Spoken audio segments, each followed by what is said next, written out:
तो क्या ये डाइवर्सिटी खत्म कर दिया जाए? गलत चीजें यूनिवर्सली गलत होता है, तो आप ये क्वेश्चन नहीं कर सकते कि बाकी कैसे आगे बढ़ गए। तो आज हिंदू सोसाइटी कहाँ पे होता?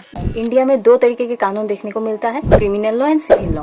मर्डर, चोरी, डकैती ये सब क्रिमिनल लॉ के अंदर आता है। किसी का जाति या धर्म कुछ भी हो, क्रिमिनल लॉ हर किसी पे इक्वली लागू होता है। सिविल लॉज में भी बहुत सारी चीजें हैं जिसमें एक ही कानून लागू होता है, लेकिन कुछ सब्जेक्ट्स है जैसे कि marriage, divorce, inheritance, maintenance, adoption, इन सब सब्जेक्ट पे हर धर्म का अलग अलग पर्सनल लॉ है। यूसीसी कहता है कि इन पर्सनल लॉज को खत्म करो और एक कानून लेके आओ जो इन सब्जेक्ट्स को रेगुलेट करेगा। तो दिक्कत कहाँ है? आर्टिकल 25-26 रिलीजियस फ्रीडम प्रोवाइड करता है। वही नॉर्थ ईस्टर्न स्टेट्स में भी बहुत सारे स्टेट जैसे नागालैंड, मिजोरम, मेघालय, इन सब स्टेट्स में ट्राइबल कम्युनिटीज को बहुत सारे फ्रीडम्स एंड राइट्स दिए गए हैं ताकि उन माइनॉरिटीज के कम्युनिटीज के कल्चर, रिलीजियस प्रैक्टिसेस ये सब प्रिजर्व रहे। इंडिया डाइवर्स कंट्री है और इसकी डाइवर्सिटी इसकी खूबसूरती है। तो ये सवाल उठाया जाता है कि अगर आप यूनिफॉर्म सिविल कोड ले आओगे तो क्या ये डाइवर्सिटी खत्म कर दिया जाएगा? ऐसा नहीं है, ऐसा नहीं होता है। इंडिया की डाइवर्सिटी कभी खत्म नहीं हो सकती और राइट टू रिलीजियस फ्रीडम कभी खत्म नहीं किया जा सकता। रिलीजियस प्रैक्टिसेस फंडामेंटल राइट है, लेकिन फंडामेंटल राइट कभी रिफॉर्म के लिए नहीं रोक सकता। फंडामेंटल राइट एब्सोल्यूट नहीं है।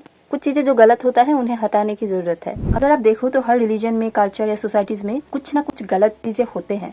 उन गलत चीजों को रिकॉग्नाइज करके उन्हें खत्म करना बहुत ज्यादा जरूरी हो जाता है। अगर आज आप देखें तो हिंदू पर्सनल लॉ बहुत हद तक लिबरल एंड इक्वलिटी पर बेस्ड है और ये ऐसा नहीं कि हमेशा से ऐसा था। हिंदू सोसाइटीज में भी बहुत सारे ऐसे प्रैक्टिसेस थे जो बहुत ज्यादा गलत थे। अगर आप 100 साल पहले जाके देखो तो हिंदू सोसाइटीज में से ही कुछ लोग जैसे राजा राम मोहन राय, ईश्वर चंद्र विद्यासागर जैसे लोग आगे आए। उन्होंने सरकार की मदद की ताकि कुछ कानून ला सके जिससे सोसाइटी में इक्वलिटी एंड जस्टिस एस्टेब्लिश्ड हो। इंडिपेंडेंस के तुरंत बाद ही हिंदू पर्सनल लॉज पे बहुत सारे रिफॉर्म्स लाए गए। बहुत सारे एक्ट जैसे Hindu marriage act, Hindu succession act पास किए गए जिसके तहत आज हिंदू सोसाइटी में आपको इक्वलिटी देखने को मिलता है। आप लड़का हो या लड़की हो, प्रॉपर्टी में आपको इक्वल राइट्स मिलता है। बहुत सारी प्रैक्टिसेस जैसे डाउरी अब एक क्राइम है।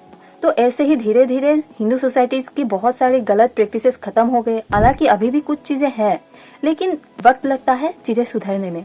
तो हमें पहला कदम लेना पड़ेगा क्योंकि 100 साल पहले बहुत सारे ऐसे कदम उठाए गए, स्ट्रॉन्ग डिसीजंस लिए गए, रिस्क लिए गए। उसके वजह से आज हमें लगभग एक इक्वल हिंदू सोसाइटी देखने को मिलता है। उस वक्त भी ऐसे लोग थे जिन्होंने इसका विरोध किया था, क्रिटिसाइज किया था, लेकिन विरोध या क्रिटिसिज्म के डर से अगर वो सब स्टेप्स आज नहीं लिया गया होता, सत्ती और अनटचेबिलिटी अगर आज भी होता तो इंडियन सोसाइटी आज कहाँ पे होता। कल्चर चाहे कितना भी खूबसूरत हो, लेकिन 2-4 गलत प्रैक्टिसेस की वजह से पूरा कल्चर ही खराब दिखता है। लेकिन tribal groups and minorities specially मुसलमान कम्युनिटी में बहुत सारे रिफॉर्म्स नहीं लाया गया।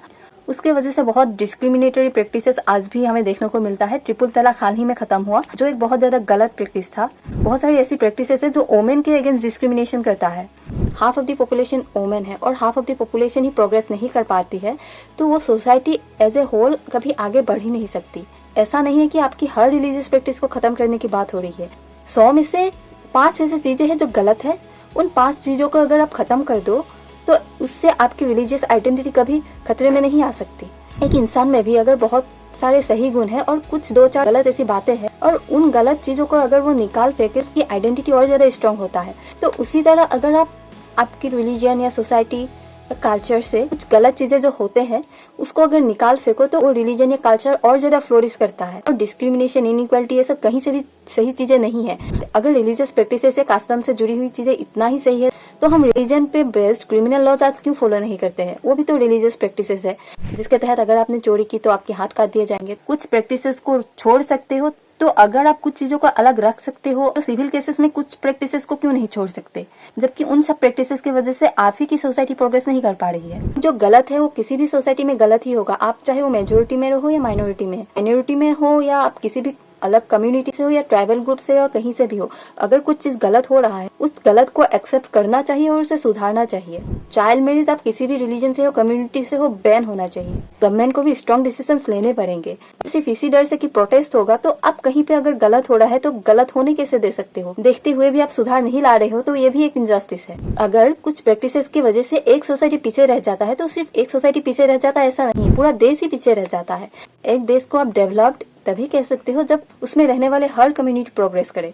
और रिफॉर्म्स में उन सोसाइटीज के लीडर्स को भी आगे आना पड़ेगा। अगर आज आप रिफॉर्म्स नहीं करोगे, सोसाइटी आगे नहीं बढ़ेगा, प्रोग्रेस नहीं कर पाएगा, तो आप ये क्वेश्चन नहीं कर सकते कि बाकी कैसे आगे बढ़ गए और हम क्यों पीछे रह गए। जितना जल्दी हो सके चीजों को सुधारने की कोशिश करना चाहिए। अब नहीं सुधारोगे तो कब सुधारोगे? बहुत सारी सुप्रीम कोर्ट के केसेस जैसे शाहबानू केस, सायरा बानू केस, इन केसेस में सुप्रीम कोर्ट ने बार बार गवर्नमेंट को कहा है कि आप जितना जल्दी हो सके यूसीसी लाने की कोशिश करो।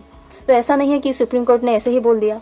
हर चीज समय के साथ धीरे धीरे होता है, तो आप एक साथ सब कुछ नहीं ला सकते हो, लेकिन जो ला सकते हो, जो साफ साफ दिखता है कि ये गलत है, उस चीज को पहले खत्म करने की कोशिश करनी चाहिए और एक इक्वल सोसाइटी एस्टेब्लिश करने की कोशिश करनी चाहिए। और सबसे बुरी बात यह है कि जिनके साथ डिस्क्रिमिनेशन होता आ रहा है उन्हें ही नहीं पता कि उनके साथ इनजस्टिस हो रहा है, उन्हें वही चीजें सही लगता है। और लोगों के बीच ऐसे गलत इन्फॉर्मेशन फैलाया जाता है कि मेजोरिटी कल्चर माइनॉरिटी पर थोप दी जाएगी, जो कि बिल्कुल सही नहीं है। मेजोरिटी हो या माइनॉरिटी हो, गलत चीजें यूनिवर्सली गलत होता है। तो यूसीसी का मोटिव गलत को खत्म करना है, ना कि किसी कल्चर को। और अगर गोवा में इतने अच्छे से यूसीसी चल सकता है तो बाकी स्टेट्स में क्यों नहीं। तो हमें इन सब चीजों को बहुत अच्छे तरीके से सोचने की जरूरत है, रिफॉर्म्स लाने की बहुत ज्यादा जरूरत है। आप चाहे किसी भी रिलीजन से हो, हिंदू, मुसलमान, सिख, ईसाई, किसी भी से भी हो या फिर किसी भी ट्राइबल ग्रुप से हो, अगर आप गलत चीजों को पकड़ कर रखोगे तो आपकी सोसाइटी कभी आगे नहीं बढ़ सकती।